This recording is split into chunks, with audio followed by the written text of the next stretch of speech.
So what can you tell me about the appeal of this project on the offset? I mean, was it working with Jeff? Was it the concept, the melding of genres?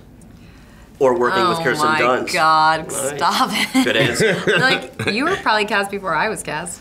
I can't know. remember. I can't remember last week. The script was an incredible page turner, you know, and in the world where you read a lot of screenplays and you feel like you know what's coming, this was one of those things where, you know, when you watch the movie, because he's made that script into a great movie, is around every corner is something new to discover and new mysteries, and so you kind of get dragged through the movie willingly, and you meet some really interesting characters with a great kind of family drama, strangely, with a peppering of science fiction. And then I'm in it. And Jeff. And Jeff. Jeff, I was such a big fan of Jeff's before, so I would do any little part in any movie for him because I'm just such a fan of his work, and I think he's, yeah, an incredible filmmaker. It's an interesting movie because, you know, so many movies tend to over-explain things, and Jeff allows the audience to put a lot of pieces together. There's so much unsaid about these characters. I'm curious how much world building you did with him about their pasts. Quite a bit. I would talk to him about the history of, say, you know, because Lucas, we learn throughout the movie, has sort of been living one life and then meets these characters and particularly communes with the boy who has the special powers and suddenly decides he's going to be a soldier to help protect them and go on this mission with them. So what he was before, we only learned a little bit of stuff. So you talk about that stuff, but you're right, Jeff allows the audience to be part of the storytelling because you have to make decisions along the way, which means it's harder to fall asleep in the cinema.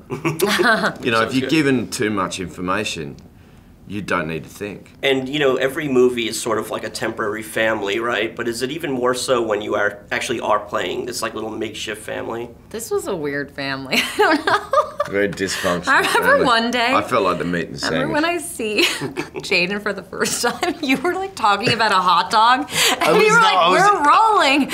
You're like, this hot dog is so good. I love this hot dog. There was a scene, I was actually eating a hot dog because I was off camera and I was so hungry. And, you know, when I watch great actors at work, it makes me hungry. No, they were all kind of reconnecting, and it was quite an amazing scene. Not only did I eat a hot dog and Jeff reprimanded me for it, but I in getting the keys out of the truck, I accidentally honked the horn with my forehead and just really disrupted. It looked like I was trying to destroy the scene because I was jealous of the acting. That scene is not in the movie, oddly enough. No. They took the horn out anyway.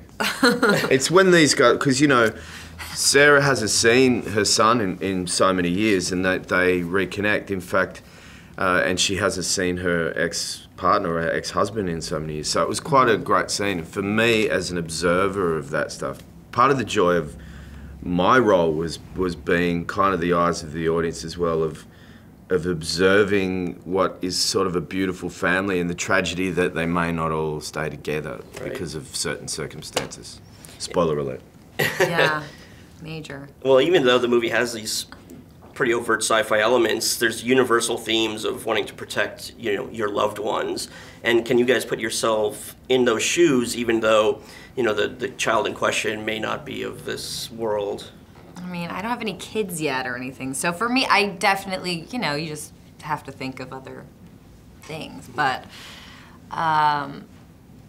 yeah, I don't know. I mean, I've been dealt with things with sickness and family and life and death, so it's not hard to relate to like helping someone through something like this. And Jeff was obviously inspired by like the sci-fi movies he grew up watching. And I'm curious if either of you have a favorite film in the genre. Oh, look, it's hard not to say that E.T. wasn't a sort of a seminal film for people of my generation anyway. But one that I really love that is perhaps worth mentioning in the same breath as this is The Abyss. Great one. Because it's about the worlds, or different worlds harmonising rather than, you know, culminating in a bloodbath, you know, that we must kill the outsiders. And so I love that as an idea, and particularly in the current kind of world climate. I think it's a good one. How about for you? Well, E.T. is one of my favorite films of all time, too, so that would... Hard to go wrong with that one. Yeah.